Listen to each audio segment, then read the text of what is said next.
is Kate Baconsale. You're listening to Baconsale. Hey, Dad, you want to have a catch? Don't bring it up. No, Ken, you're supposed to say, I'd like that.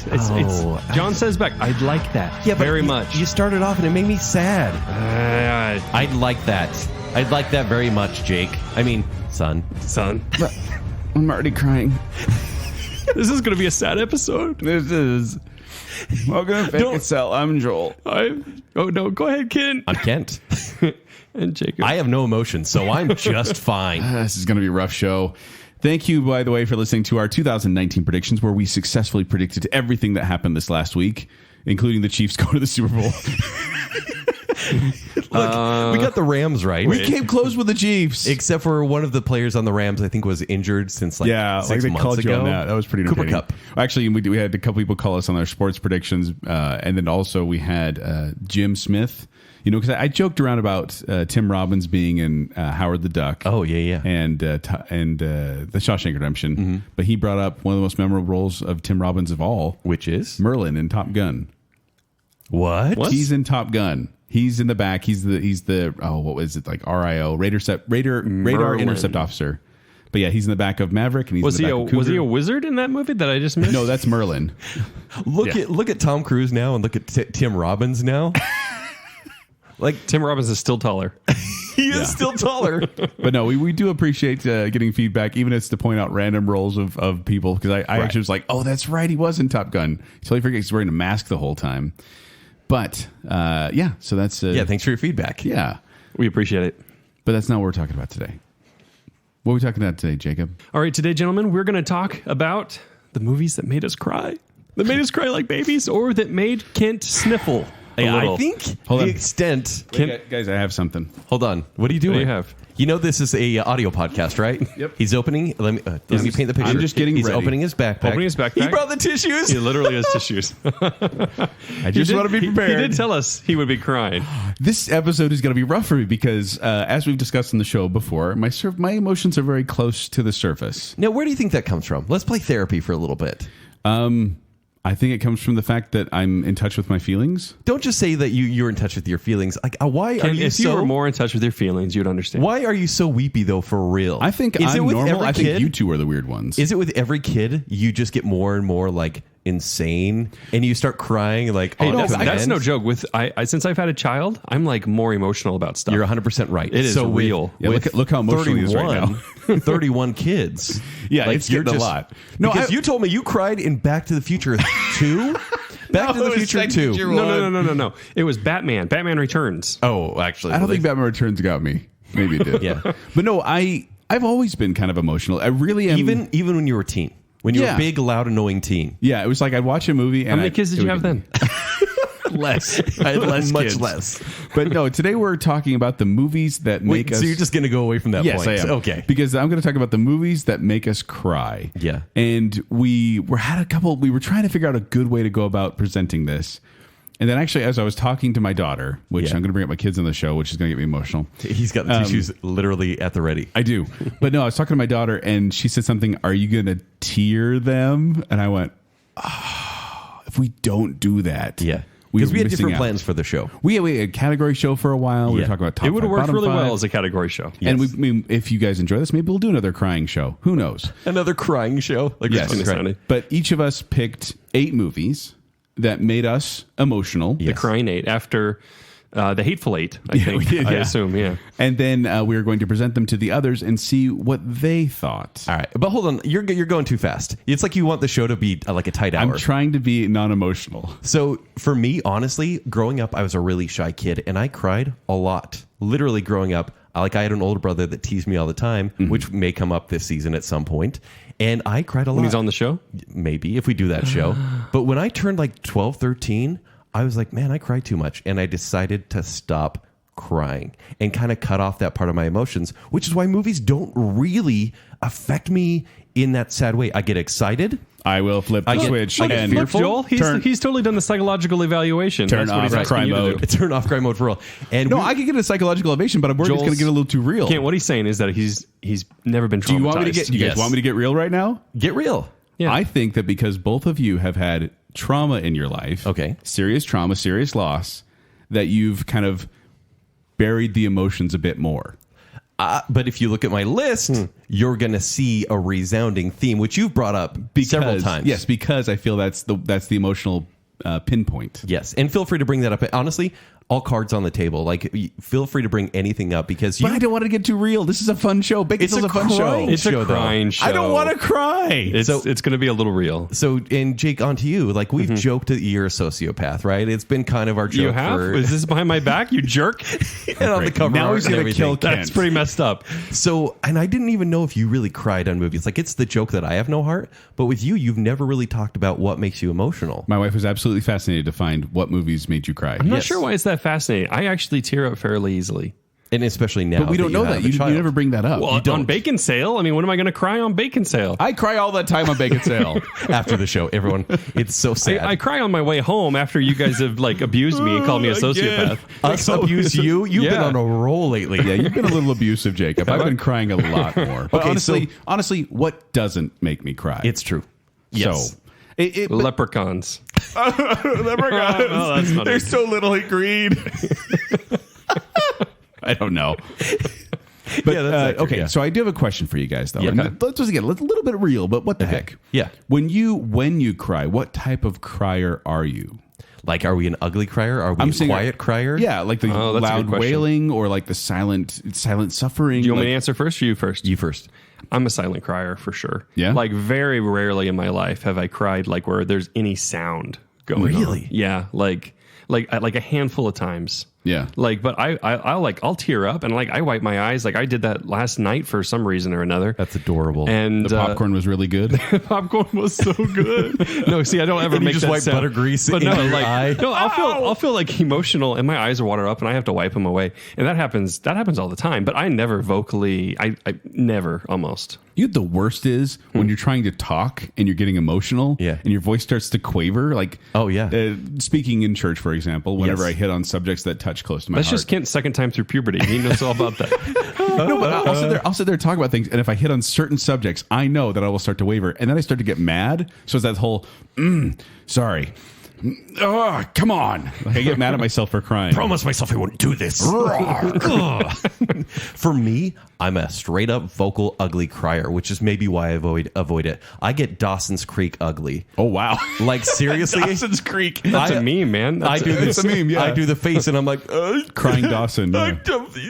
I'm sad. Can't you see I'm sad? See, it sounds fake, but that is literally what I sound like. So I try to be the silent crier. I see why you're avoiding it. I try to pull back whenever I can because if the crying comes through, it's like my body releases like emotions, and it's like, yes, please cry. Please let it out? Well, I was going to say, do you guys ever, like, I've heard it said before, all I need is a good cry. Like, my Yes. wife has said that before. I Like, totally I had a good agree. cry. I don't really quite get that because I try to avoid crying as much as possible. Like, I see those try not to cry challenges on YouTube, and I'm like, too easy. Yeah. And I don't want to cry because that'll make it'll make my cry. mascara run. But I don't think you get work it too much because anyway. Why did you get to waterproof anyway? I don't know why. it costs more. you cry all the time, so your body doesn't need that, right? let's clarify. Cry all the time. Yeah. I'm not weeping openly because my hamburger is delicious. No. It's so fresh. I know. No, the thing is, I know my triggers, and it's movies. Yeah. Like movies, a lot of time it's the swelling music, the swelling emotion. It's all and it about the soundtrack. It's Oh, really? It really Yeah. is. Well, and honestly, there's times Manipulation. like Yes. the body. From Buffy Buffy. the Vampire Slayer episode. Yes. There's no soundtrack whatsoever. It still got me because the emotions were building up, and they had to have somewhere to go, so they just spill out my eyes. Yeah. That's what kind of happens to me. Spills out your eyes. Yes, and I'm more of a quiet crier, meaning that I just kind of I Like, have sniffle your a lot. kids seen you cry? Yeah, they've seen me cry. Okay. How have they not? Of things I know. they've done. Yeah. Just in I'm so disappointed. That in you. drawing is situations. terrible. Yeah, That is the worst crayon picture I've ever Shading seen. is totally wrong. But but movies get me. They really do. And I know movies I've seen a dozen times. Like literally, I was watching clips that I've seen a dozen times Yes. today in preparation. 3-minute clips. 3-minute still got clips, you. and it got me. And I'm like, why? Why does it always get me? See, and I think there's different types of crying. It's not just a sad moment. We'll talk about happy moments as well. We'll talk about the gut punches that really just, you're like, but why? Yeah. Honestly, the happy moments get me more than the sad moments. Yeah, I understood. realized that. Yeah. I watch sad movies and I'm like, I'm feeling sad, I'm feeling down. But happy moments, it's like tears start happening immediately. Hence, Back to the Future's ending, which that was dumb. But it was because, and I realized this, it was because I was watching this movie with my kids. They were seeing it for the first time, and I had this moment right at the end when I was looking over at them, and they were totally into it. Yeah. And I was sharing a moment with my kids, and all of a sudden I started getting emotional, and I'm like, no! Of course you did. Well, that makes sense. Yeah. But I had to break Biff it down. stole the almanac again. It was the first one! Yeah, sure it was. It was Back to the Future 3 when Doc meets Clara. Oh, so sweet. Yeah. So here's what we're doing on this show. We just had to take a while to explain how That was totally worth it. emotional or unemotional we are.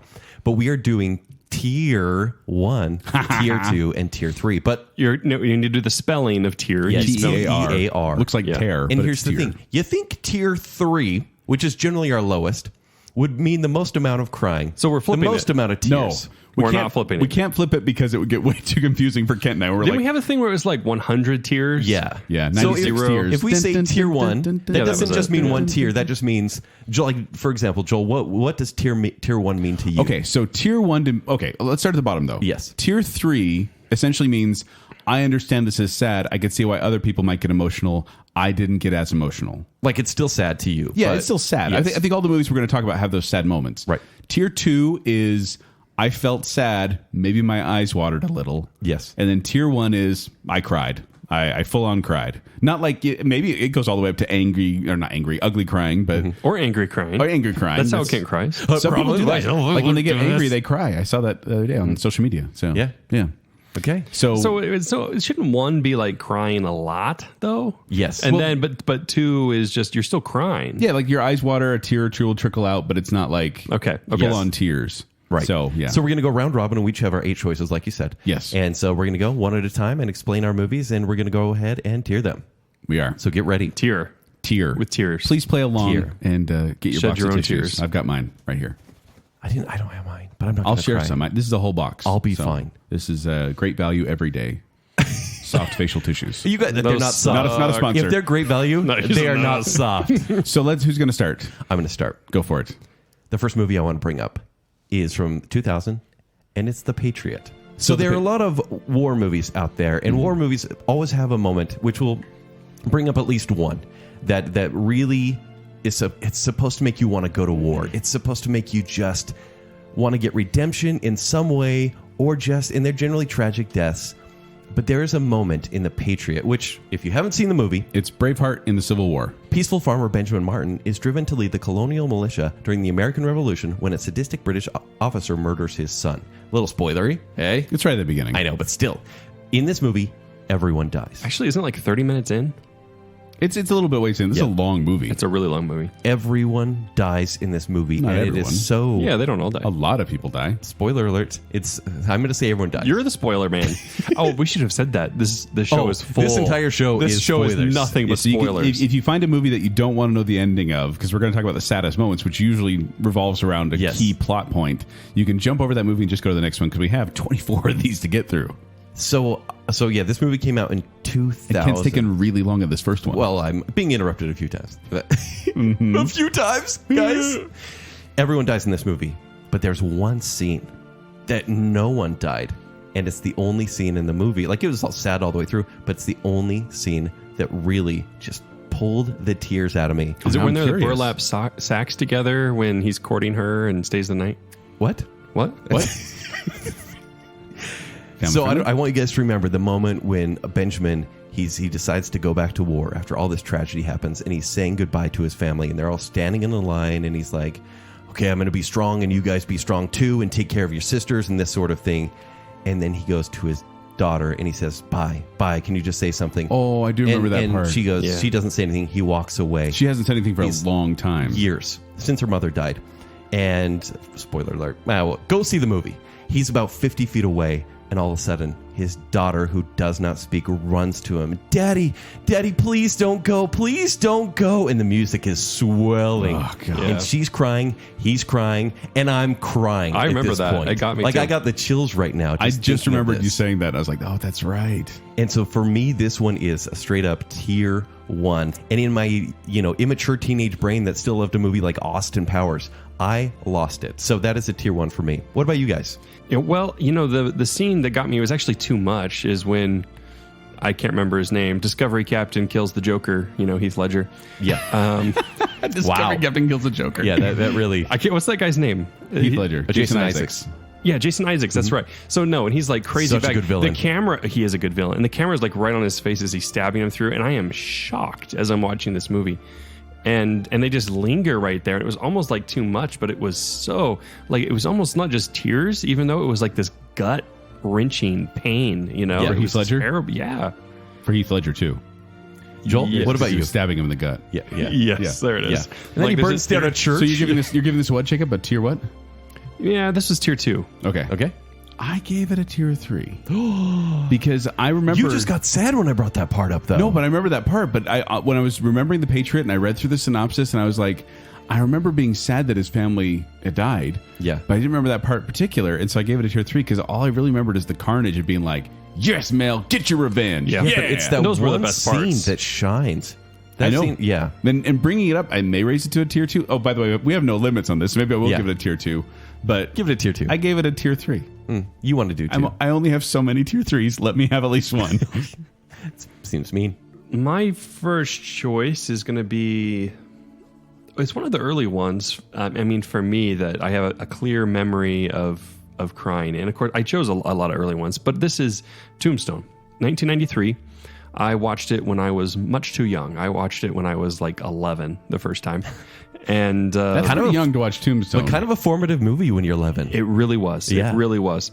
And so, but I watched it and was a little shocked by it. And I remember I watched it again. When I was like 12, and then from like 12 to 14, I loved this movie. Can you give Because the synopsis real quick? so Tombstone is Wyatt Earp and Doc Holliday at the OK Corral. There you go. Showdown at the OK Yeah, Corral. and I Yes. mean, and it does a huge emphasis on Oh, yeah. friendship and a lot of time, and it's historical. This is one of somewhat historically. This is one of my wife's favorite movies as well. Oh, is it? But she actually said when I said that was one of the ones you picked, she went, "What part would he cry at?" So here's why, right? I wouldn't cry at this as an adult. But as a boy, there's actually two different parts that would get me frequently. One is, well, the one that really got me, I'll say first, is just the ending when Wyatt goes to visit Doc Holliday and he's in the hospital. Dying of and tuberculosis. he's dying of TB. And I'm like, they are such good friends. And I was like, I remember tearing up at that part, and it would get me over and over again. But the other part too, and this was just because I was too young, so this is actually just kind of sad. But in the beginning, you see the ruthlessness of this gang, and they go and they shoot up this little village. And man, that just tore me up as a kid. And it's kind of even like over dramatized if you see it as an adult. But as a kid, I just could not believe how violent they could be, and it made me so sad they were shooting everybody. Aw, sweet little Jake. But mostly it's for it's sort of like the long friendship, and that always really touched me. I'll be your Huckleberry. Yeah, it's a 2-tier though. No slam tier. against this movie because it's a fantastic movie, but it's a tier 3, honestly, as For far as crying. like For the crying. sad For crying, scenes go. I also give it a tier 3 just because I could not remember why I would have gotten emotional there. And I was like, I guess there's a part, and I read the synopsis and I went, I guess when Doc dies at the end, sure. Yeah, But there's also the part where Doc shows up to shoot Johnny, whatever his name is, and like beats Wyatt Johnny there. Karate. I don't think that's it. Anyway, there's a couple of spots, but Yeah, it's not meant to be a tearjerker. But that's why I added it. Yeah, because Yeah. when you're a kid, I mean, obviously, things make you cry, as Yeah. we'll find out. Yeah. My first pick is going to be The Lion King. This one, obviously, if you don't know the story of The Lion King, you need to watch Lion King. If you don't know the story, you can see the live action update this that's year. True. That's true. No, Just but wait I a few think months. everyone knows what moment I'm talking about too. It's when Oh, you aching? Oi, oi, oi, oi, I was going oi, to say boy, when some bacon. Pumbaa eats the bug. Yes. And I'm like, oh, that poor He's a bug. big pig. No, it's when Mufasa, spoiler alert, dies. Okay, we're done. We don't need to say spoiler, Spoiler alert! anymore. If we mention a movie, we're going to spoiler it. Yes. But no, when Mufasa dies, I remember I was about mid-teens when this came out, about 14 or 15, and I was in the theater just crying, and I was like, "Oh man, this is getting me," because it was his dad. It was Mufasa. It was and sad. like, and the little Jonathan Taylor Thomas is like, "Dad, get up, Dad, Yeah. get up," and it's like he's not going to get up. And it's not only that, but this is Simba believes this is his fault. Like there is a Yeah. reason for the Yeah, death. that's true. Yeah. And then Simba takes off. Like there's no closure here whatsoever. Well, and the funny thing is, I actually got to a point where I could watch this without tearing up, without crying.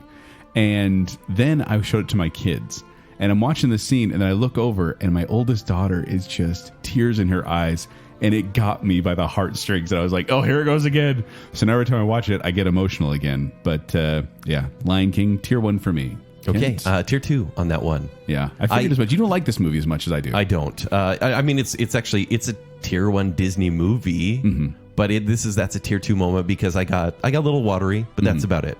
Okay. Little moist in the eyes. That's fine. Yes. That's something from the robot. I'm a robot. I'm just soulless. There's not a robot. Against the robot this episode. It's tier 2 for me too, though. You got it watery. I got a little watery eyed, but it didn't completely get me. And like I didn't just. There were not like lots of tears coming down, but it is a really moving scene. Not only that though, but the ending also gets me emotional.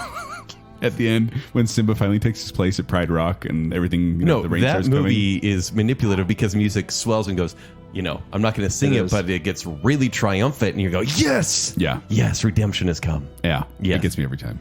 All right, Joel, you're not going to like my next choice, but it's Interstellar from I don't know 2014. why. I liked this movie. Every time you like to push my buttons. I do. And this is one of the movies you like to do that for. I do, because you loved it so much, I liked it, and therefore you think I hate it. Yeah, that's kind of how it goes. It's one way or the other, black and white. Right. Michael Jackson said. It's kind of like Gallivant too. It's like I gave it a B-, Joel gives it a C+. And we're like, ha. Anyway, so Interstellar. A team of explorers travel through a wormhole in space in an attempt to ensure humanity's survival.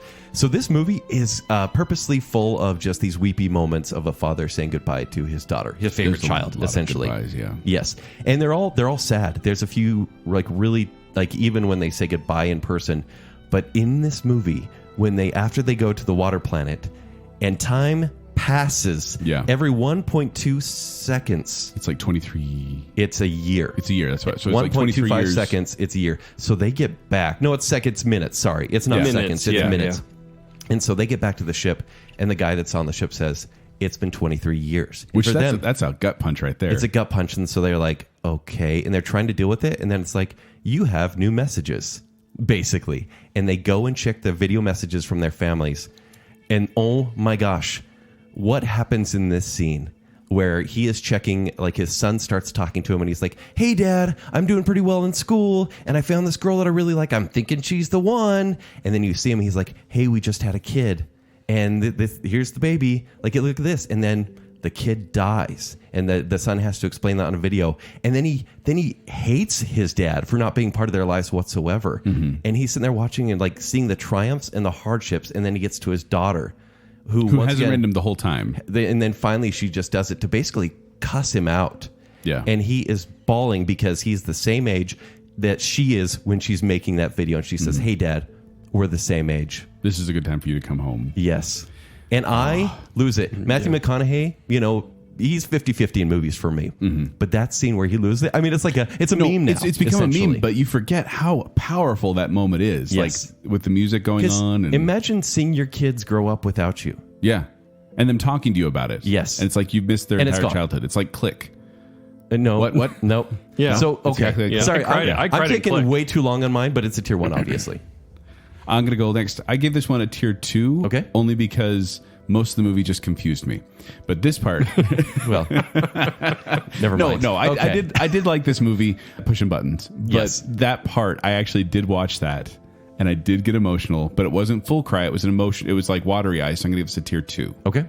And how do we define tier 3? I thought that was you just can see emotional. why it's sad. No, I didn't. Like tier 3 is like, I know why people would get emotional with this. Yeah. I got, but I'm not really emotional about it. Like, because for me, it's somewhere between 3 and 2. Because I was like, good, but it didn't. For some reason, I kept thinking of I think I might have seen it too soon. Hey, I think if you watch it now, the Star Wars now with meme. the baby, you're probably with right. the baby daughter, yeah. You're probably right. Matthew McConaughey, though, great job on that. So like good. it's like doing this laugh cry. He nailed it. Honestly, that was the thing that got me more is how committed Matthew McConaughey was to doing that scene. Because they focus on him for a huge man. chunk of time, and he's just sitting there smiling and crying. Like you can, his emotions are all every over the emotion. place. Yeah. Of course, I always think of that video where they put the first Star Wars. I know. And he's like so well. Exactly. I was like, it just kills me now It when I think ruins about that. So for my next one, I'm going to go with one of Kent's favorite movies of all time. I'm so worried. It is Up from 2009. Oh, Of course it is. so in those first, 5-10 minutes. It's 8 minutes. 8 minutes, It's you know a that? great 8-minute short movie. It's a great short movie. I cried. I think I tier 1 cried on that, if I remember correctly. Yeah. Like, wow, did they nail that? I was so into those characters in so short a period of time. I thought, see these two meet, fall in love, have struggles, and then she passes away. oh man, it was so touching. It's all with music. No and words, yeah. and animation. Yeah, That's a tier 1 for me too, Jacob. Is it? I cry every time I watch that movie. If you have not, most people have seen Up, but even if you don't watch these, just watch the first 8 minutes. It's much better than the main movie. So much better. I still like the movie. The movie's fine. No, it's not. It's terrible. It's not terrible. It's pretty terrible. You're a robot. And it's terrible. And that's why I'm giving it a tier 3. This doesn't pull my heartstrings at all. That didn't get you at all, the intro? No. You said Oh it was my gosh. excellent or something. I might be a little jaded on relationships. Who knows? But this does not pull my heartstrings. Heavens. Like, I get why it's sad. I truly do. And it was so effective. Just not for me. I'm sorry. Walk away from this movie respecting him more, but apparently not. All right. My next one is It's a Wonderful Life. Okay. It's a Wonderful Life. What movie? Because it doesn't exist. It does exist now, because I actually watched this one just this last holiday season. I watch it pretty much every holiday season, but every single time at the end, when the town comes together to save George, and he is just flabbergasted by all these people who he's helped throughout the years, but he didn't ever expect anything back. It's impossible not to cry. I was bawling. Almost. I was sitting there wrapping gifts for my family, like. I'm getting emotional, getting the kids stuff ready, and then I started like getting emotional as I'm rapping, and I'm like, "What the heck, man? You're not even paying half attention to this movie." Like, it was over to the side. I was still getting emotional because of that ending. Tier 1, so sweet. This one gets me. That's a tier 2 for me. That's fine. And because, it's a great moment. Although I wanted Mr. Potter to actually, get his comeuppance a little bit. would've made you cry more? I always focus on that for some reason. Like, I'm like, but what about Mr. Potter? I'm sure he got his comeuppance later on when he. You'd hope so. But no, died. it's a great moment. And then they all sing and it's fine. And his brother's there. It's sweet. But it's a tier 2. It just keeps piling on with the happy, too. Yes. So. I'd say the thing is it's been effective so many times. I think it has to be a tier 1 just for that, because. But for you, does it make you cry? It doesn't. It's never made me like. Well, maybe it has. I can't remember. That's a tier 2 right there. It's happened so many times. Like, I can't remember which one hit me the most, but there's probably been 5, 6, 7, I don't know how many times where that scene has got me, like really got me. So no, for that reason, because scenes should not work like that, where it works over and over again. And it's tier 1. Nice. Yeah. Although Frank Capra used that same strategy or that same tactic in a lot of his old movies, where the whole town would gather up and like support the one person. Aww. And so he's got a trope. Like, it's definitely his thing. It's a very common trope. A heartwarming trope. Yeah. I like those. So my next movie is kind of unpredictable. It's The Sixth Sense from 1999. Which was an odd choice when you first put it on there, but then I remembered the scene you're talking about. Everyone knows what Sixth Sense is about, so no need for the synopsis. But there's a scene at the end, and granted, this is all about talking to ghosts, and so there should be some when Misha sadness. Barton pushes the box out from under the bed. Well, honestly, when you see the father watching the video of his daughter being poisoned, like, it's emotional. That's actually, that's true. But it's the last scene when Cole is talking to his mom in the car, and he's kind of fessing up about what he can actually do.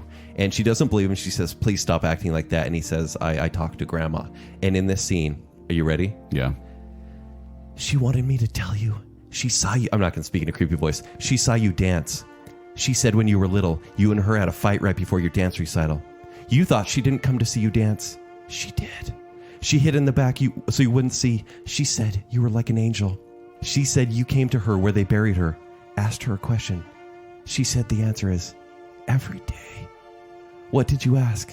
And the mother replies, do I make her proud?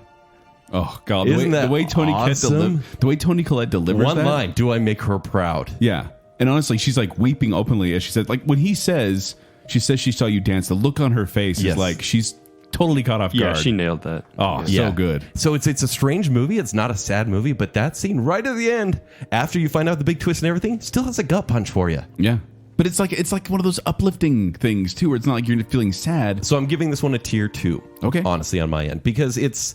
I was like, oh my gosh, but I was like, wow, that was really good. Yeah. Tier 2 for me as well. Okay. I get watery-eyed, but I really don't think like Sixth Sense. I mostly focus on the other stuff, and that moment didn't get me as much. But my eyes will water almost every time because Toni Collette nails good that performance. Tier 3 for me. I did get a little tiny bit emotional about that, but I don't think it brought tears up. But you were in dance recitals when you were younger, and you danced like an angel. That's true. You That's made us all true. proud, Jacob. Yeah. Every day. Can we pause so I can dance for you? Yes. That was great. Actually, yes. There we go. Good job, Jacob. Did That you was like wonderful. that? Did Yeah, you it was like a that? beautiful dance. Thank you. I didn't. It really worked up a sweat. All right, Jacob. Take go it next. easy. Okay, my next is an old movie. This is 1967, The Dirty Dozen. Interesting choice. Another interesting choice. Yeah. Have you guys both seen this? Yes. Like, are you That trying was to the prove, criteria. The yes. criteria Are you trying to was prove that when you were like 7 and 8, you were just a man? You were just watching all these dirty movies, these war movies. No, I was like 12 when I watched this one. Okay. Oh, that's much better. Yeah. Yes. Yeah. This one was a recent watch for me. You had me watch this one 5 years ago. Oh, did I? Mm-hmm. What did you think of it? I don't remember. Oh, great movie. Yeah. Yeah. I actually saw it when I saw it. I saw it a couple years ago as well, and I was like, "Man, this is a classic." Yeah. I can tell why. You can tell. Yeah. like it's the better version of the Suicide Squad. It is. Actually, yeah, that's accurate. Yeah. So, quick synopsis is there's a. It's during World War II, and basically they have, as Joel already mentioned, sort of a Suicide Squad thing. They take a bunch of crazy people in the War criminals. Yeah, they're like war criminals, and they all have these lots of different tics and troubles, and they're basically all like prison for life. Like Yep. they're it's no good. And I think this was based off something real, even though the execution, the follow through wasn't, but it was based off of. But they say you go on this mission, you get your freedom. Yeah, if you survive, you get your freedom. And so you get to know these dozen crazy guys. And Yeah, then it's like who's in that? It's like There's a bunch of people. Ernest Borgnine, Charles Bronson, Steve McQueen in this? I don't think he's in Great is. Escape. Donald Sutherland's one of them. Yeah, Thomas Donald Wallace. Sutherland. Like, Yeah. There's a lot. And then one by one, you watch them train, practice, and go through this thing, and then they start getting killed. Yeah. And like, you just keep watching. You're like, no, not him. No, not him. And as a kid, man, I could not believe, because I'd only seen movies where people mostly lived, you know? the heroes are going to make it. And through this one, man, it's just a massacre of they- everybody you love. They don't pull punches. They kill off pretty much everyone. This movie is really like, so it's a tier 1 for you? Yeah, tier 1. So it's really As a kid, if I watched it now, I think it'd be it's a tier manly 2. tears because you're like, oh, that's my brother in war. manly basically. tears. They smell like bacon. Yeah, they do. Everything smells like bacon in here. Oh, that's right. That's Or what for that Jake, is. it's popcorn butter. Oh That yeah, says- popcorn butter when he's wiping. But for me, yeah. it's like because I knew the whole premise of this movie. Like I didn't know yeah. what order would happen, but I knew what was supposed to happen. So it is a tier 3. Great movie, but as far as how sad I got, tier 3. But yeah, if it's not spoiled, right? And you're cold machine man, then yeah. Cold Machine Man. Cannot compute. I also gave it a tier 3 only because I remember being a well done movie, but I didn't remember getting emotional during it. Yeah. And so I was like, I understand why, because obviously there's things that The happen. truth is, if I watched this for the first time, knowing what was happening, I don't know. Yeah. I don't know. No, I didn't know who was going to die though, so I was actually really shocked. Yeah. Like, especially some of the things that happened, I was like, why the heck would that character do that? He just botched the entire mission for everyone else. Yeah. Right. But yeah, so my next one is Rocky 4.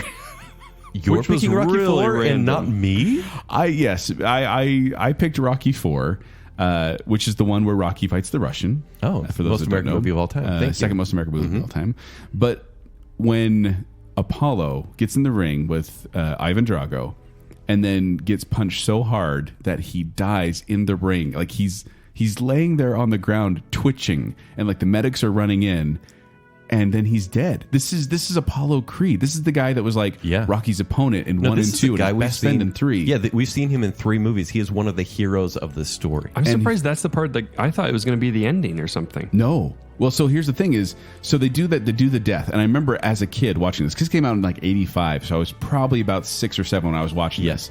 And I remember just thinking to myself, well, he can't die. Well, no, especially because his wife is screaming for His him. wife is screaming. Rocky's not thrown in the towel. Rocky was supposed to throw in the towel, and he didn't want to because Apollo told him not There's to. a lot going on here. And then they hit you with a double gut punch by doing a montage right after that. When Adrian yells at him, "You can't win," and then he gets in the car and drives off to the song "No Easy Way Out."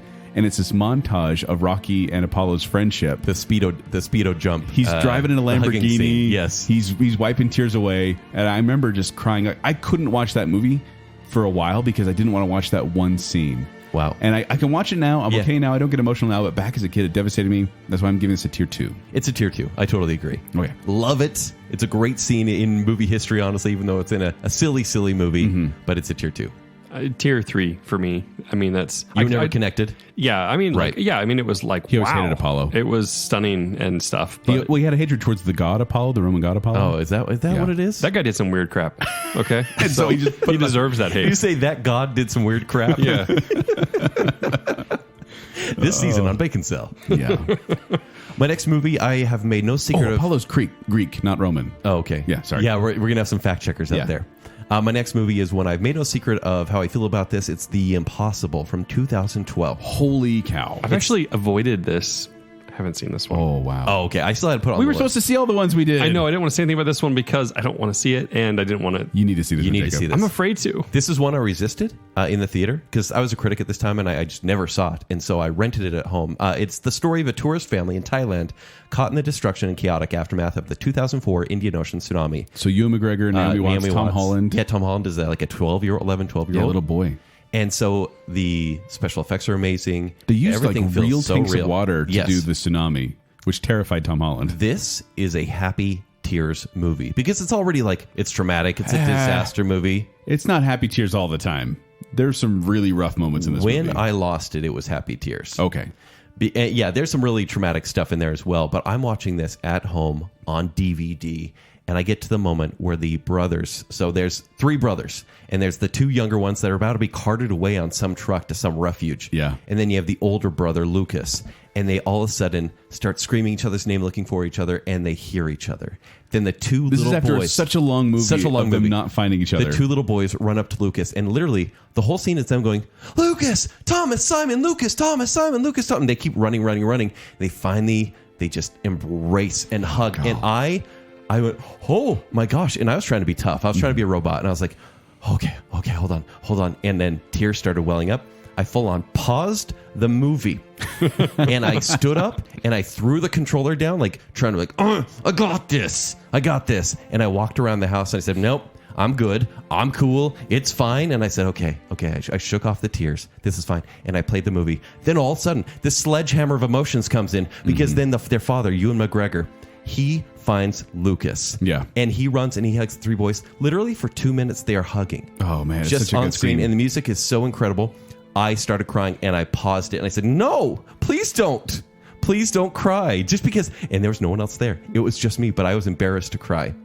And so that movie really got me. It's a straight up tier 1. Why don't you just flip the switch, the no cry switch on your back? I know. I flipped when you were 12. If I leak at all, Your oils. I'll malfunction. Yeah. So, but tier 1 for sure.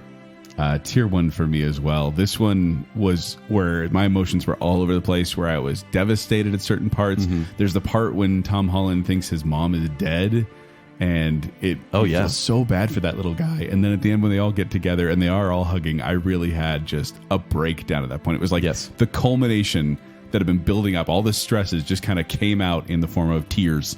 So, Jake, I think you would cry because this is a I know story I would. about not being able to protect your family in the hardest times and not being there for them and then but being reunited. yeah. Oh, it's beautiful. And it feels so good. Yeah, I read the summary, saw some clips, and was like afraid. I Yes. don't know why it scared me. Yeah. Like, that sounds like such an exhausting movie. It is It is. exhausting. All right, what do you got, Jake? So my next pick, I'm going back to youth again. I'm not sure why I kept thinking youth for ones, but Because I you haven't cried since you hit puberty. I just did Up. You haven't cried since you hit puberty. In 2009. Yeah. No, these are like the early meaningful ones that like surprise me. I'm just like watching a movie, and then suddenly gut punch, I'm crying, Yeah. So White Fang, 1991, I would have been, 10? Yeah. No, 9. I'd have been 9 years old at the time. And of course, this is the Jack London novel, where if you don't know, it's IMDb Boy Who just Cried at has it. Wolves. It's just like the friendship developed Hey. between a Yukon gold hunter and a mixed dog wolf he Can I rescues. guess? Is this when he tries to send the wolf away? Yeah, it's when he tries to send the No, wolf go. away. And the wolf will not leave. And, he's like, please. I was so mad at him. I was so like, stop sending him away. Why can't you just keep him? Yeah. I was crying. It's a great moment. It really is. It really is. I don't know if it was that great of a movie because I remember honestly, I watched it I get later. this one confused with Iron Will all the time. I get it confused with the Journey of Natty Gann all the time. No, Ethan Hawke's in this one. Yes. It was very popular in the 90s. I remember It that really one. was, yeah. So, But yeah, it's when he tries to send him away. But what and the are dog you giving won't, it? and he's throwing rocks at him after all that Yeah. stuff. he picks up and the then, stick. Trying to make it hate him. And the dog's been yeah, the beaten by a dog had been stick. abused, and he finally warmed him up, and then suddenly he's abusing him to get him away, and it was Yeah. like, oh, that ain't right. And then That ain't right. John Lithgow comes in and punches him in the face and says, "Go away! We don't want you anymore." Harry Anderson's. Yeah. Oh, is it? Oh. I thought this was 40. You just made, yeah. Yeah. It's the same basic concept. You have to send him away to save him. Yes. So, Jacob, what do you give this one? White Fang? When I was 9, it was a tier 1. I don't know what it would be now, and I don't think I've watched it since. It's We should watch that. It's a tier 2 for me because, when I was younger and I watched it then and only then, it got me just enough. Yeah. To actually feel bad about a dog at a movie. This is a tier 2 for me as well. That where is something. my eyes are getting watery because I'm like, he doesn't want him to go, but he has to make him go. Yes. Yeah. It's a very sad It's a wild moment. animal.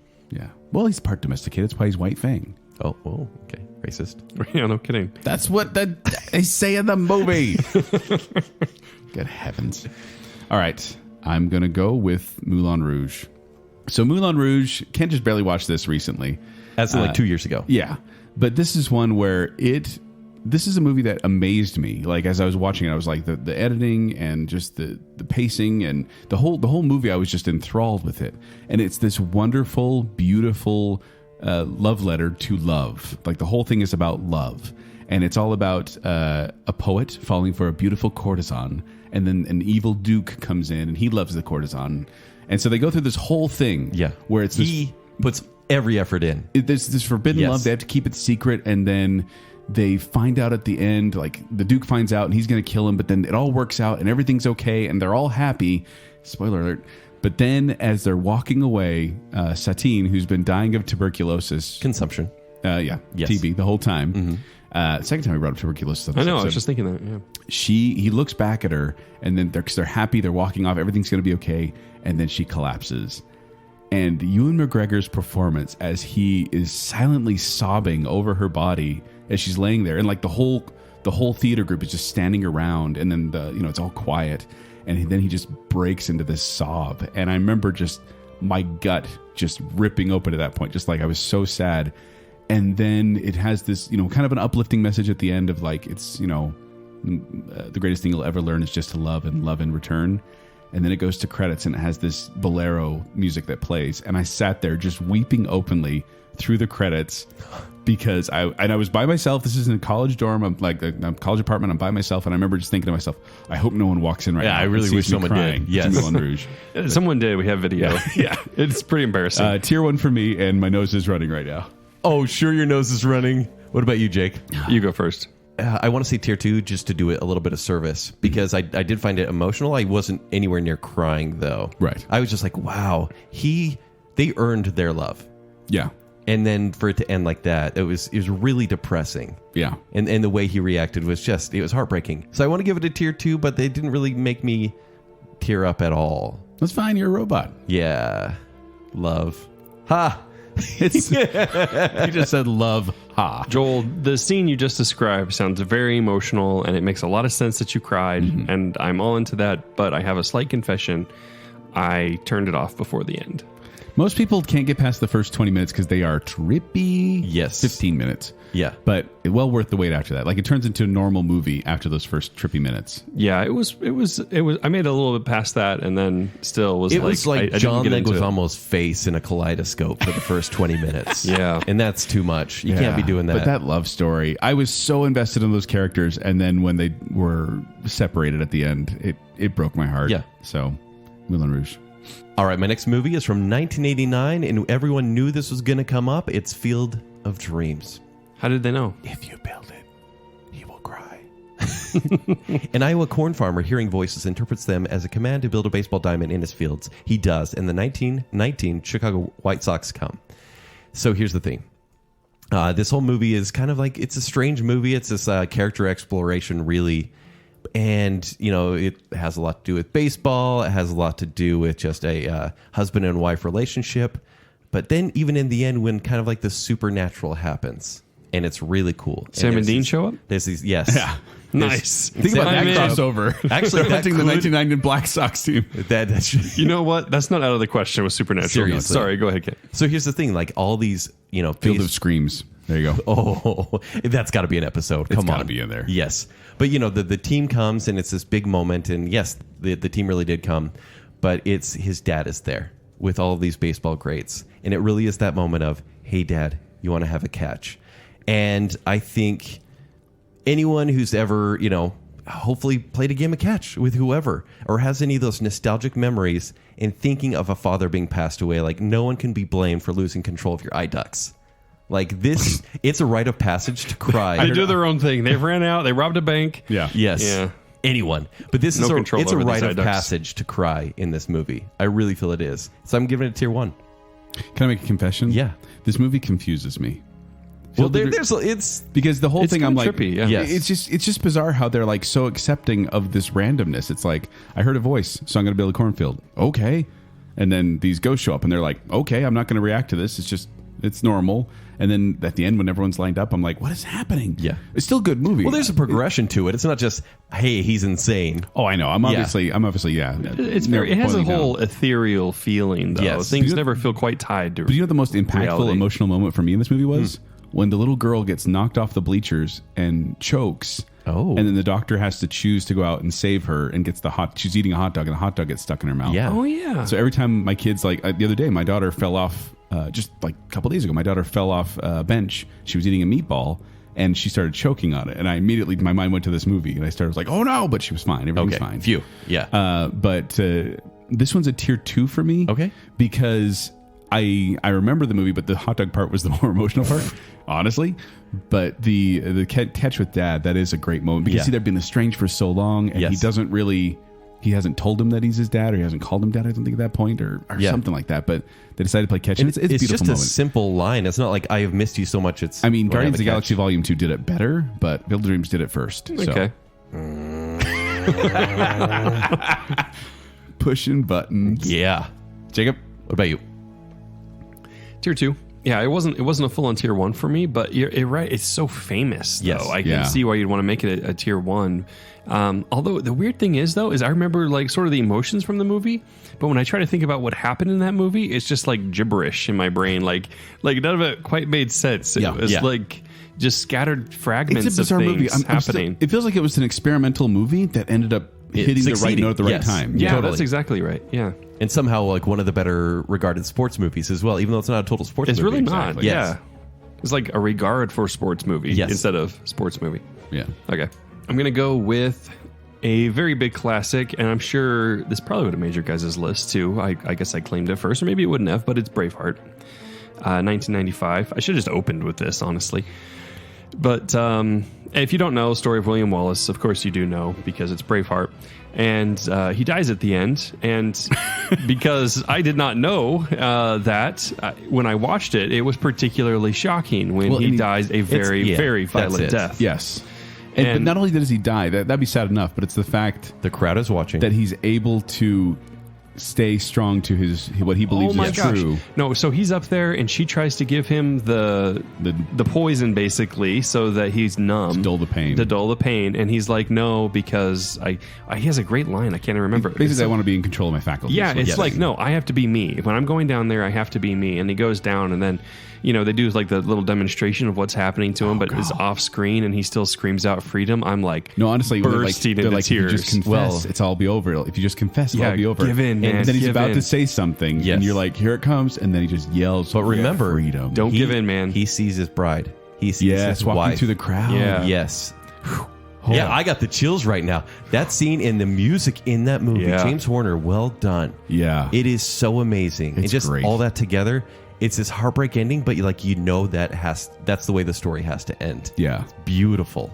So, yeah, tier 1 for me as well. Tier 1, easily. This is definitely one that gets me every time I watch it. I used to call it chick flick for guys. Yeah, for sure. Because you get to the end, There's you're a lot like, of bloodshed, It was too. great. It was Yeah. beautiful. I've got another animated one for my pick. It's Toy Story 3. We had to throw this in here, right?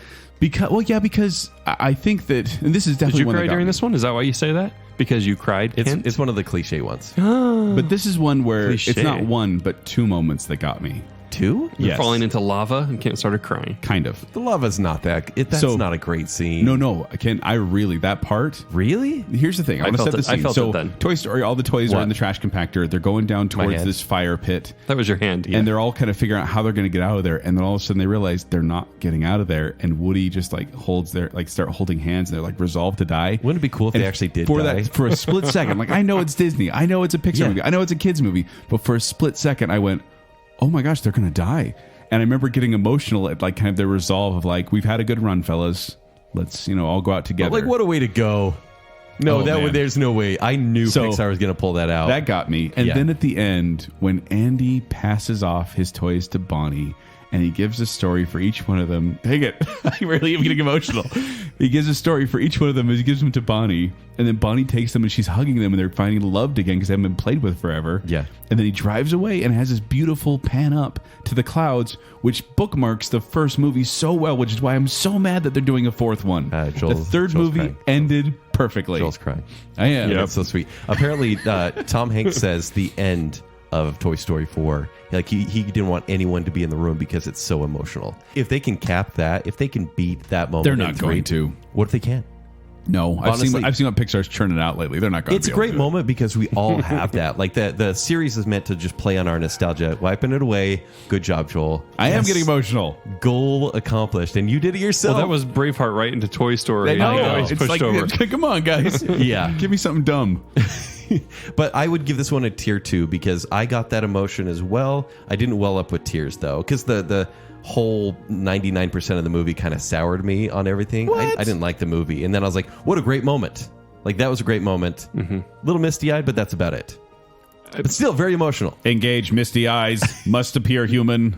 Plus, I still play with my toys. I still have them. I'm better than. I never liked Andy in Toy Story series. Because he grew up. He was a little selfish. He's never really a good owner of the toys. He was when he was a kid. Nah.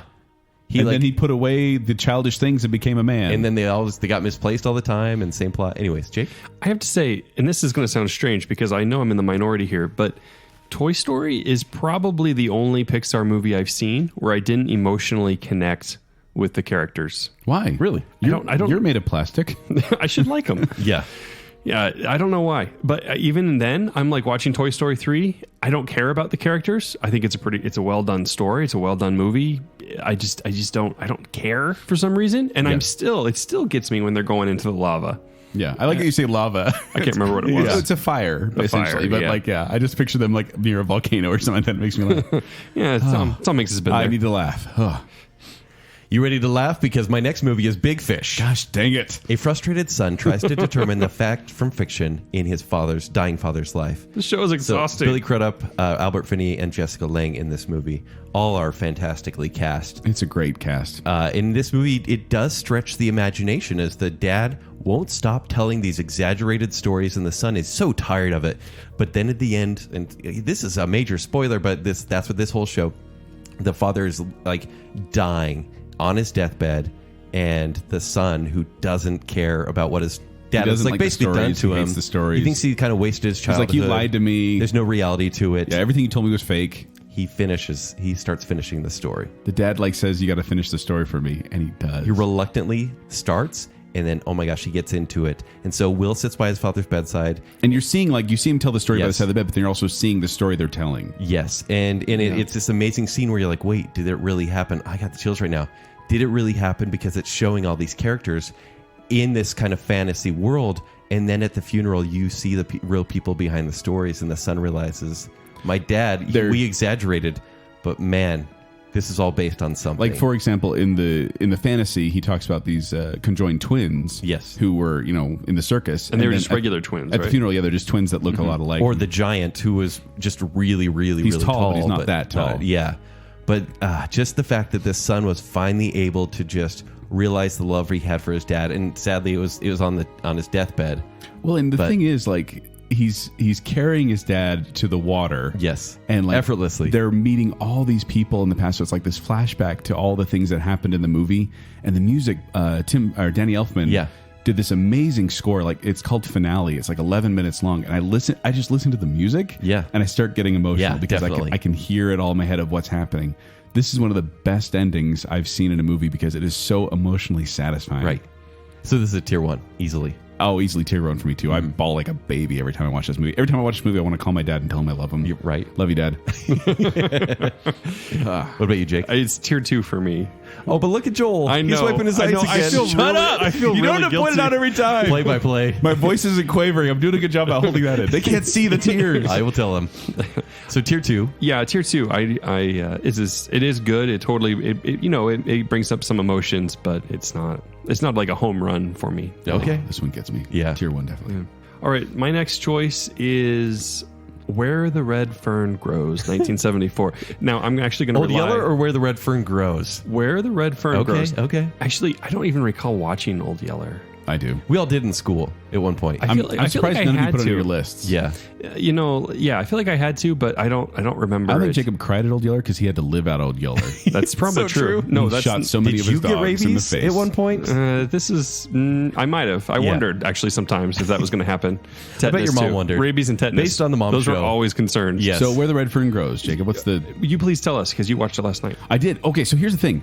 I was like, yeah, Where the Red Fern Grows. Of course I've seen that. And then as I was reading the synopsis, I'm like, wait a minute. I don't think I've seen this movie. And then I realized, I don't think I've even read the book. How did I get through school without reading Yeah, Where the Red Fern surprising, Grows? actually. Yeah. But I didn't. And so then I was watching it. Because here's the thing. I always thought the dogs were dachshunds. Yeah. Because on the cover of the book, it was always the boy and the little two pups. Mm-hmm. And so I thought the story was he wanted a hunting dog. He didn't get the right hunting dog, so he got a couple of dachshunds. That's the sad part. But then he learns to love them, That's and they funny. become great. That's so really then I was funny. watching the movie. I'm like, wait, they're actually hound dogs. Like, oh. Yeah. So I watched the movie, and it was Dated, sure. Yeah, it definitely dated. Well, 1974. But yes, Where does it take place? in the Ozarks. In the Ozarks, where I'm from. Yeah. So it's about a boy who wants a couple of hound dogs to help him get raccoons, and that's the story essentially. Is he is a poor family who's just trying to get by, and he wants dogs so bad. He saves up money, gets the dogs, and then teaches them to be hound dogs. So when I watched this as a kid, this one I brought up. Now it's been so long since I've seen this one, but I remember I didn't just sob at the end of this movie. I sobbed every time I thought about this movie. You did? For like weeks and weeks after. And I mean, it just stayed with me. And Joel, and you just seen the scene. So Yes. So the scene, what happens with the dogs at the end. So set that up a little bit. So essentially, he trains these dogs. They become really good hunting dogs. They go through a bunch of different trials, but they're really good dogs. And then they're out there hunting one night, and he runs into a mountain lion, and the mountain lion attacks the boy. And then old Dan, one of the dogs, saves the boy but dies in the process. And then, if that weren't sad enough, little Anne, the other dog, she's so sad about the loss of her partner that she ends up just going. She doesn't eat, she doesn't sleep, and she just ends up going out on the grave of the other dog Dies and of heartbreak. dying. Man, it just kills me. He put so much into those dogs, and I remember watching that as a boy. And the one dies, and the other one's like, "I'm just going to stay here by him. Like I can't go on without my pal." It's rough. And that just it just murdered me. So you're saying tier 1 for you? Tier 1. I am giving it a tier 2, but because I saw it as an adult, it was a weird experience being on this side of it when I've heard so much about this movie. And Well, this is 1974, but it was okay. So it was sad when the dogs died. Because it was probably low sad about budget that. at the time. Yeah, but it's dated, but it's still a well-made drama. Like I was watching, going, I'm into this. This is working. So I was watching it, but then the part that actually got me more, maybe, was when one of the bullies falls on an axe and ends up dying. Like, Yeah, so crazy. The way it was done, I was like, I didn't know that happened, and I was emotionally responsive to that. And then the dogs were on top of that. So I think overall a 2 because I didn't get overly emotional, but I definitely felt the emotions welling up. Yeah. Tier 3. Sorry. He hates dogs. Even when I was a sensitive kid and saw this movie, everyone's like, that was the saddest movie. I watched Red Fern Grows last night and I cried so much. I'm like, why? I don't get it. If it was a story about 2 cats that died, If 2 cats died, oh boy. No, guys, I've talked about You're this the before. animal I've here. talked about this before, that dog deaths in movies are usually done for sadness, and cat deaths are usually done for humor. Isn't that wrong? That's if you look at it, I did a whole blog post about it. There's a website called like Does the Dog Die? And it will tell you, it's like the parent's guide for IMDb. It will tell you in new movies if a dog dies, so people can avoid it. That is the funny thing, by the way, is that we've grown up in a situation where a bad guy can shoot a bunch of unnamed people in a crowd, and we're like, oh, that's terrible. Yeah. And then he turns around and shoots a dog, and we're like, what is happening? Who made this movie? Oh, like it's just funny. It's funny to me that we have such an emotional response. I think it's because we love our animals so much. Yeah. You know what, though? It's not for me. It had nothing to do with the dogs. It just had to do with the loyalty and the sadness of one dying. He loves them so much. And yeah. I think I was like, And then the dogs Can't that apparently other one had just- a connection too. yeah, I was waiting for that second one to die. I'm like, wants to die anyways, just die. I had this is a true story. I had a pair of goldfish once, and there were these two little black goldfish, one of those big bug eyes. I can't remember what they're called. They had a different name. Anyway, but they lasted forever. A bunch of fish came and gone. They died. Right. And these two just made it through. One of them eating the other fish. One of them got sick. Okay. Right. One of them got sick. And the other one came and just swam right by him while he was sick for like days. And I thought, this is weird, right? These are idiot goldfish, right? They don't even have like 3 brain cells. Like, how is this happening? But I just sat there and watched, and they had been like pals in this tank forever. And the one died. And I thought, oh man. And like, but the other one had like almost stopped swimming, just like kind of like just treading water right next to him. Yeah. And I was like, I have to take the dead one out. Like, you have to do that. And the next one died like within like a day. Wow. And I cried over that. Yeah. I was shocked. What an idiot goldfish. I have had so many stories about pets passing away and me getting that's another emotional out of show. it. That's a whole other show. Too much. That could be a show. We'll literally. I don't want to talk about pet death. We're talking about. I'm crying about fictional movies over here. Yeah, William Wallace, real guy. Yeah. Yeah. All right, my next one is going to be one that I've talked about in the show before. It's Homeward Bound: The Incredible Journey, You were so sweet. which is 3 pets escape from a California ranch. I like that we go to San pets, though. Francisco. Yeah, I know. Well, okay, so this one was one where like the animals are in peril. A lot of the movie didn't really affect me. Right. But then at the end, I'm just going to talk about it. Here we go. Okay. So at the end, they're the all tissues waiting. ready. They're all waiting at the hill. Like they hear like animal noises. The family that's been missing their dogs. They don't know where, or their dogs and cat. They have no idea where they are. And then they're waiting and they hear a noise and they start calling their animals. And then Chance comes up running up over the hill and the little boy's like, Chance. And it's like, oh, that's such a great moment. And then Sassy comes up over the hill, and the girl runs up to Sassy. She's like, "Oh, Sassy!" And Sassy has her sassy comments because she's sassy. And Cats then, rule, dogs drool. And then the boy was waiting for Shadow, and Shadow's the old golden retriever, and you don't know if he made it or not, and so you're waiting to Kent see is if he biting made his it up. lips so hard right now. You're waiting to see if he's going to make it. And then the boy finally, kind of says, okay, he probably, and the dad like hugs him. He's like, he was old, son. It's probably okay. And then Shadow comes limping up over the hill. And gosh dang it, every single time that happens on the movie, I see Shadow's okay. And he comes, walks up to him. I lose it every single time. And it drives me nuts because I know that it's a happy moment. I know that it's coming. And every single time it gets me. And my eyes are watery right now. How? It's like a happy moment. It's just Happy gets me. Yeah, happy can be tearful. I know, but that's so I mean, sweet. because Sassy and All right, Jake, you go first on this and, one. I don't. I know you're giving it a tier 3, Jake. Jake, you Both go of you guys first. are giving tier 3, but tier 2. yeah, sure. Yeah, you're really behind that. I know that this one is a dumb one. I mean, this one's probably similar. Like, I just don't remember crying at this one. I'm sure I did cry as a kid about this movie because that was a great moment. It was just a cool movie back then as well. But still tier 3. No, I don't remember crying. This is one that I like. I don't know why this gets my trigger every single time, but now it's become a thing where I know if I watch this movie, I'm What gonna was be the crying. old dog called again? Shadow. Shadow. Well, maybe you have a shadow in your own life that represents somebody that made it. I've had a lot of real, good dogs in my life, and they Save it kind for of- the Pet Death Show. No, let's wrap this thing up. To our That's last gonna be an episode. awesome My show. next one.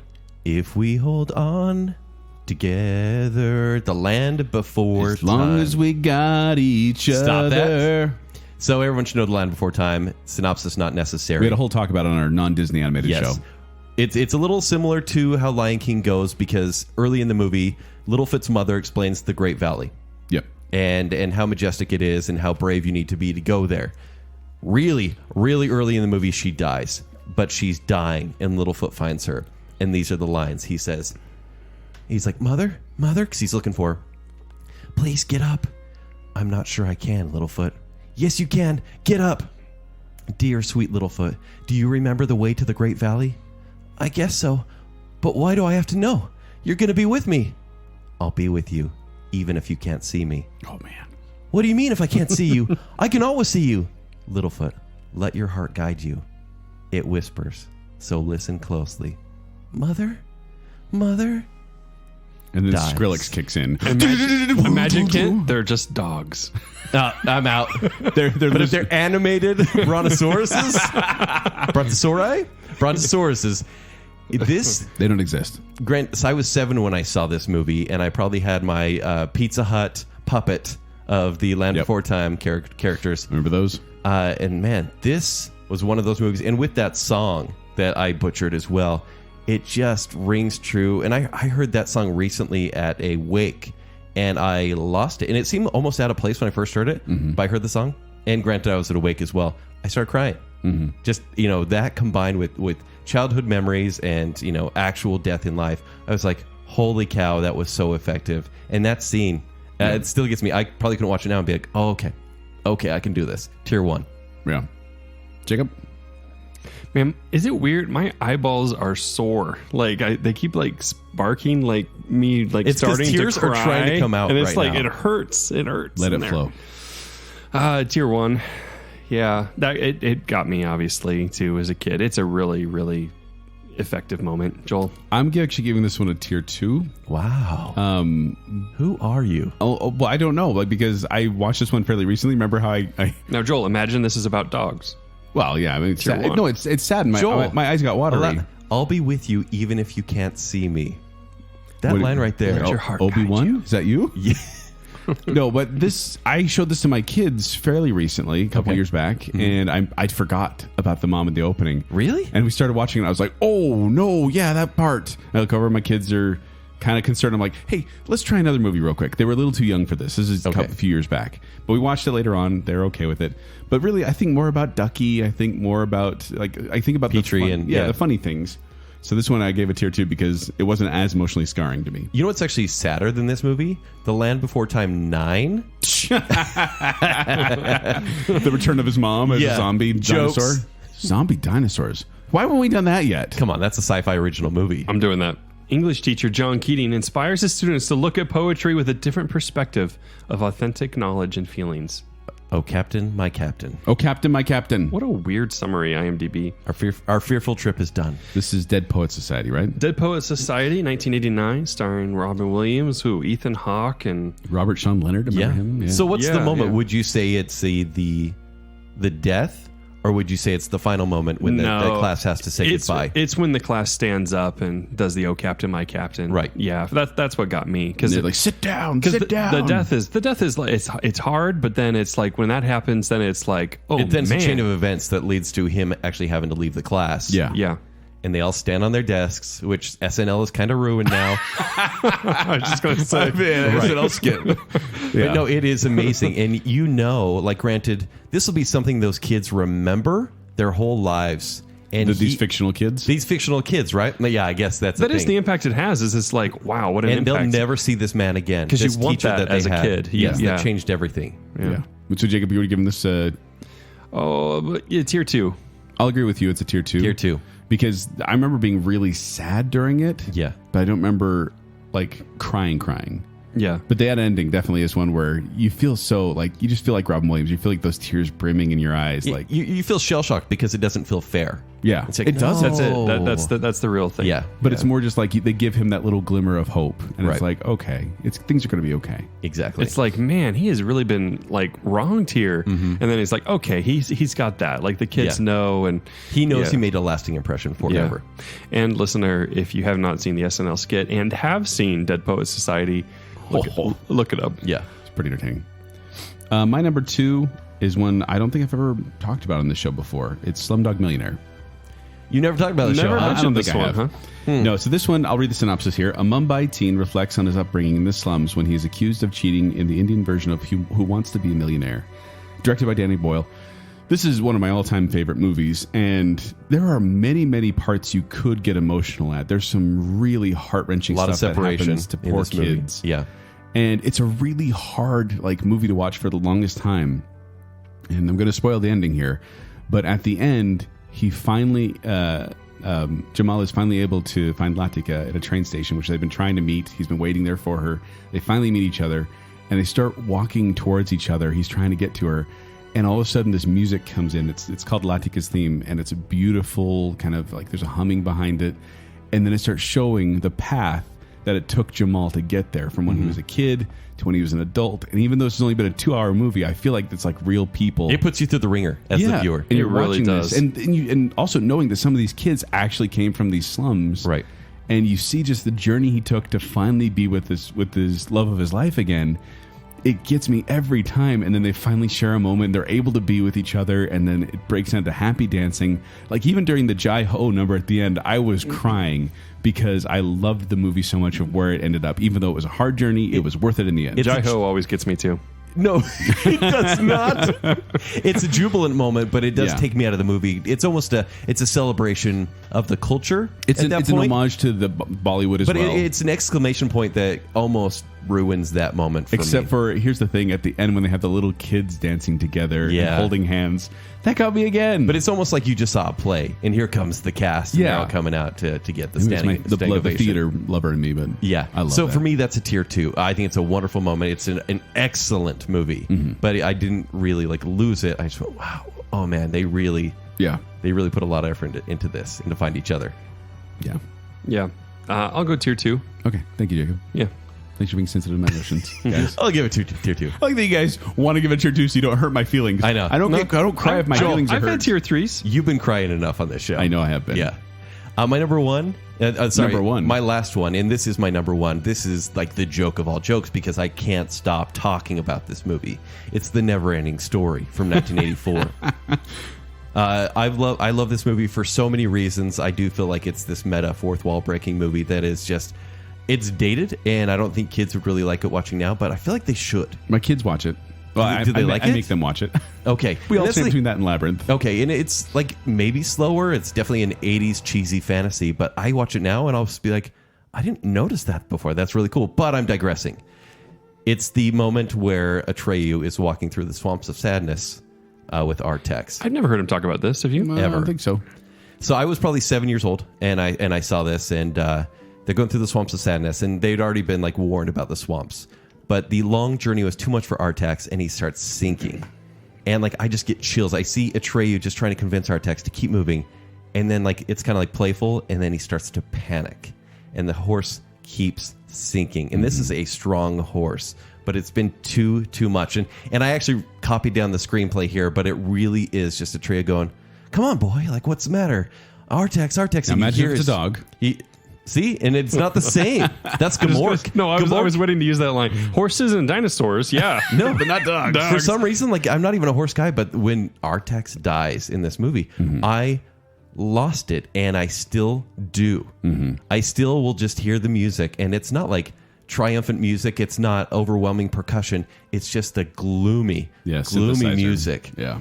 And it's still like, even thinking about it now, I'm like, wow, it's a silly movie, but how does that moment get me so much? Yeah. It really does. But it's just, and he's like, I'm your friend. I love you. Fight against the sadness. And I'm just like, please. Every time I'm like, please fight against the sadness. This will be the It time. never does. Never does. I watched this one recently with my kids. Yeah. And first of all, I was surprised by how quickly they hit you with this. Yeah. Like it's in the first 20 minutes, I think, of the movie. Yeah. And I was kind of surprised by that. And I watching it as an adult, I didn't get as emotional as I was as a kid at that part. Okay. But the ending. Really is the ending. The happy, emotional ending when he finally kind of realizes his potential and is saving the day. Essentially, I got emotional then. Yeah. And so this is a tier 1 for me because it destroyed me as a child. It still made me emotional as an adult, and I was crying at the end. Awesome. So tier 1 for me. Jake? Tier 2 for me. It's definitely a tearjerker thing. I didn't know other part of the movie, but I do remember that catching me as a kid.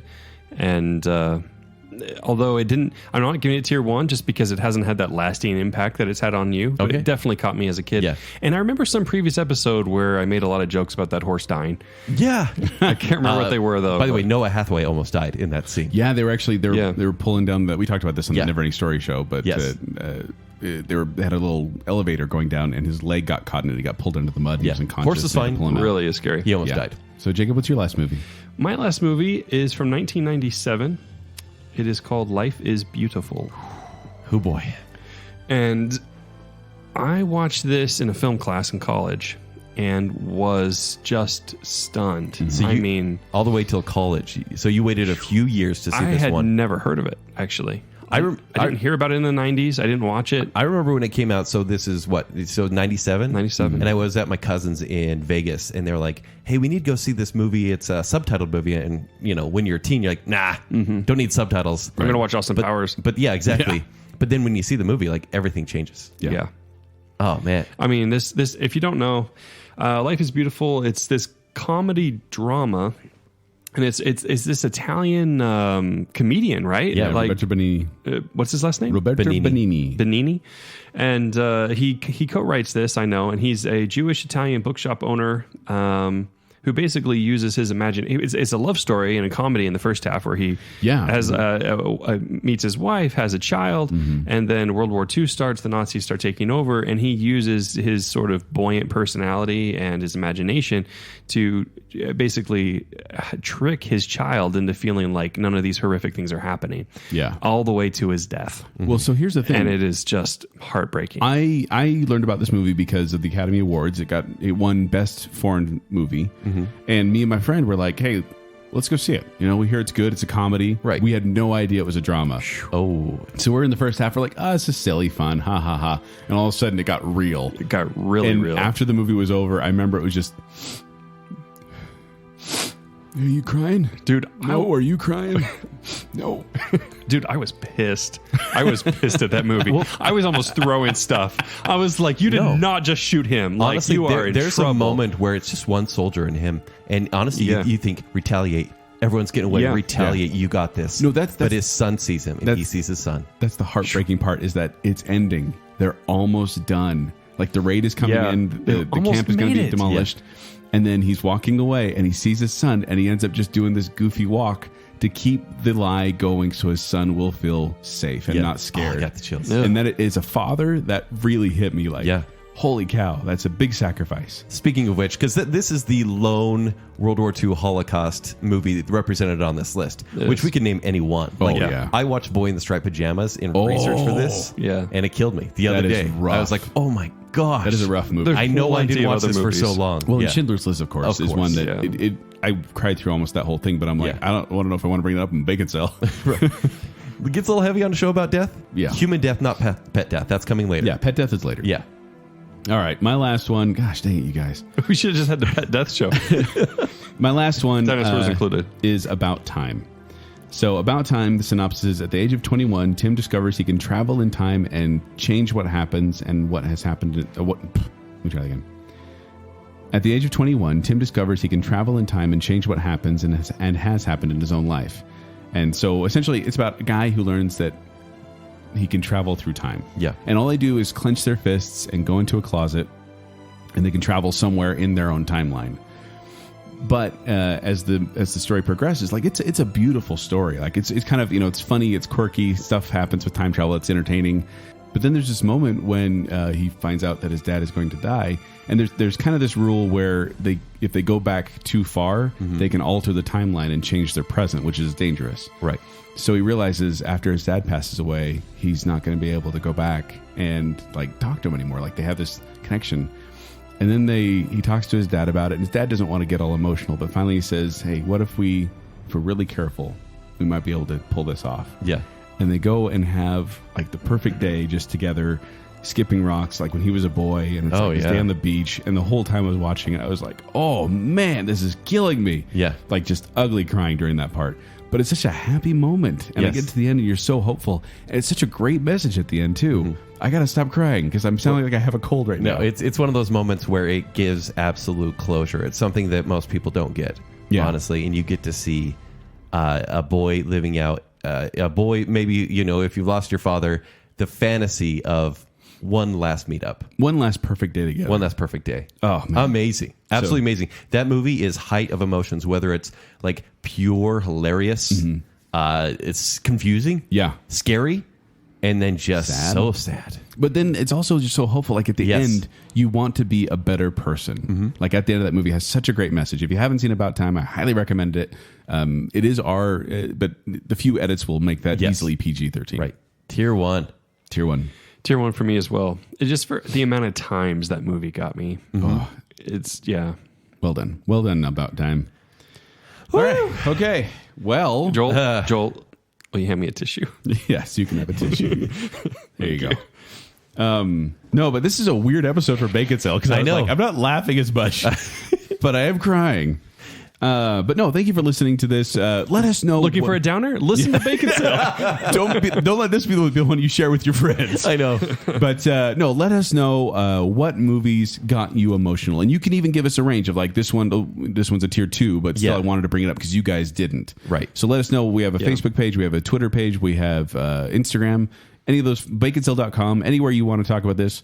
We're happy to hear it. So also let us know what you thought of the idea, because this is a little bit outside the regular Baconsale boundaries. Mm-hmm. So if you like the idea of us talking about some serious themes a little bit, let us know if you liked that. Or as serious as we can get on here. Well, it shows our softer side a little tiny bit. a little bit, yeah. Yes. Yeah, Kent showed his softer side. Yes, of my titanium. Show us your alloy. belly. Show us your Yes. belly. Yeah.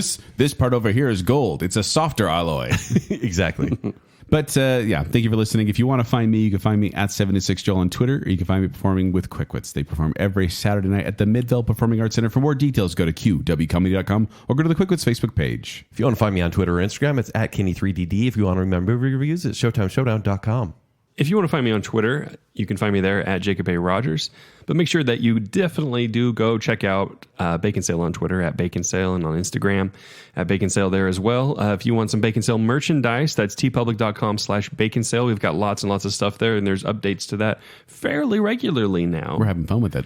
Yeah, we are. And there's, if you want to go support a team, Joel, Ken, or Jacob, there's some new stuff there just as of in the last week. Team Joel. And Team Crybaby. yeah, Joel sold a couple yesterday. And what was the other thing? Oh, yeah, patreon.com/Baconsale. Yeah. Go and support us there. And We just had a special episode for our patrons where they got to hear about our Oscar thoughts. Indeed. Oscar Yeah. nomination thoughts. All positive thoughts. All of them. lots and lots of positive thoughts. And guys, I just have to tell you, this has been a really good episode of Baconsale. Group hug. Group hug. Love you guys. I'm already crying. Tim Robbins is still taller. I don't want to cry.